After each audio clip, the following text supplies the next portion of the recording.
we are now going to move on and welcome Deeksha Dev to the screen. Now, Deeksha is from India. Hello there. Hey, Hi, Renza. hello. It's so good to see you. So good to see you too. Happy World Diabetes Day. Happy World Diabetes Day. Have you had a busy one? It's my anniversary today, so it's my Happy 24th anniversary. anniversary. Yeah, so I was diagnosed today, 24 years back. And Amazing.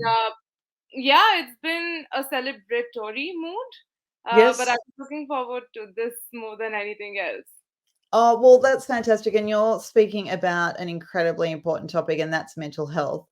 Can you just tell us a little bit about yourself and what is it that you do with work and who you are with diabetes? Because it's all a little bit intertwined, right? Right.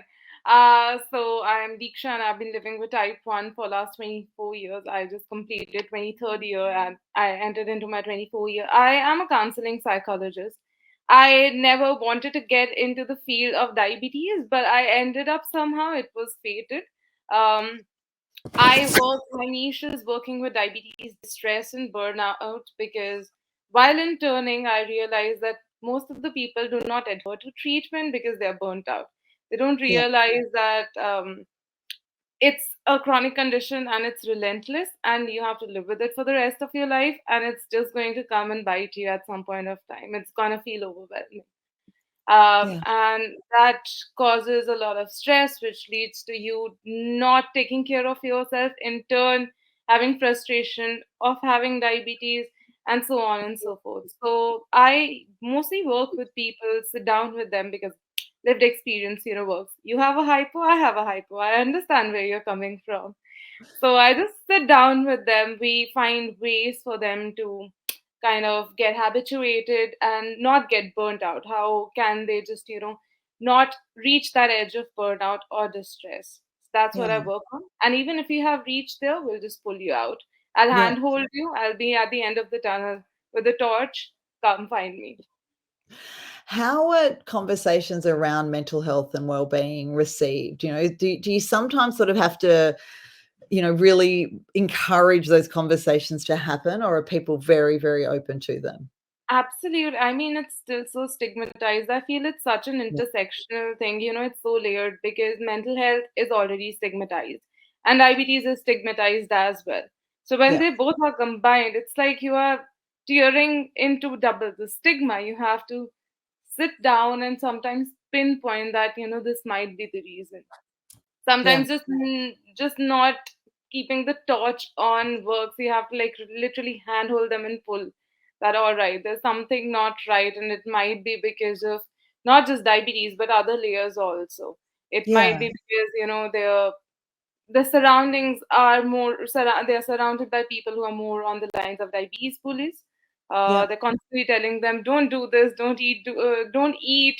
Do you have to take insulin all the time? Why are you monitoring so much? Why are you monitoring so less? So it's just too many voices Yeah, around. absolutely. Now, I know that you brought some photos, so let's perhaps bring them up and you can tell us what we're looking at. Tell us what we've got here. So basically, my entire November is spread out to create awareness around diabetes and the symptoms. So if you can see, I'm holding my hand in like the four fingers that I'm holding out. So I teach people the four T's of diabetes, of diagnosing diabetes. And Yeah, I make them rot learn it because I feel it's so important. Those four signs are extremely important. So that's what I do. We do a sugar testing camp, under Diabetes Foundation's flagship. So it's just testing everyone whosoever we find, so they just come. And also we just tell them about general diabetes awareness. What is the range that a person who is not living with diabetes should be in? And if you're somewhere pre-diabetic, or we have diagnosed a few type 2s in such camps. So this is what I've been doing. Can I have the next one, please? So this is one of my favorite things. So we have a project called Diabetes. When I got diagnosed, I did not have any peer support at all. In 2000s, like I was the only kid who had something called type 1 diabetes.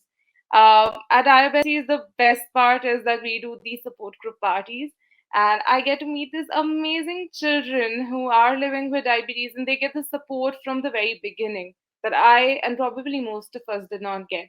So I'm just sitting down there and playing with them. Um, Same. I just love this picture of this small child. She got diagnosed, I think, a month back before she came to the first diabetes, and everyone around her was at least elder to her, like teenagers and young adults. But she was the little one, and she just started playing with blue balloon, and it was such a safe space for her. She did not feel that she was not included. So we want to create those safe spaces for people to come and talk. Her parents were distressed, so we spoke to them. I always tell everyone that type 1 diabetes does not affect just the person who gets it, it's the entire family that gets impacted. So Yeah. that's that. And these are my support pillars. So this is my team in Punjab that I actually work with, and these two I really want to give a special mention since it's my diversity. These are my two dire besties in the truest sense. These are my children, my best friends, and that's Ankur and Vanshika, and they have been nothing less than a pillar of strength for me throughout not just diabetes but other things in life as well. The point being is that you need to build your village. You need to find and create that support system if you really want to keep your mental health intact. So Yeah. I try to do that because you can't do it alone. Amazing. And, I think every time I hear about the work that Diabesties is doing, it is overwhelming just listening to it. I can't even imagine what it must be like actually getting it all done, because there are so many activities that are just connecting people and supporting people and addressing mental health in little ways that make really, really big difference in terms of people not feeling isolated, in knowing that they have support, in knowing that they're not alone. Your work is so important. The fact that Diabesties has a psychologist working with them is remarkable. Your work is just so important. Is there anything else you would like to share on World Diabetes Day and on your Yes. Diversity? Yes. Just one thing, that you have to be unabashedly, shamelessly yourself when you are addressing diabetes stigma. Yeah. Uh, you you just cannot be ashamed of your diabetes or yourself. So just be yourself. Uh, Say it out proudly and confidently. Don't let anyone pull you down. And Yeah. that's what I've done in the last 24 years. And so, so well, I will add as well. Thank you so much for joining us today. Thank you I so hope much that for you're having me. celebrating your Diversity now. Go and Yes. have a I have however you donuts celebrate. here, so I just got myself these donuts. So I'm just gonna gorge on them. Like Well, that it's sounds more than nice. perfect. That Yes. sounds perfect. Thank you so much for joining us, Deeksha.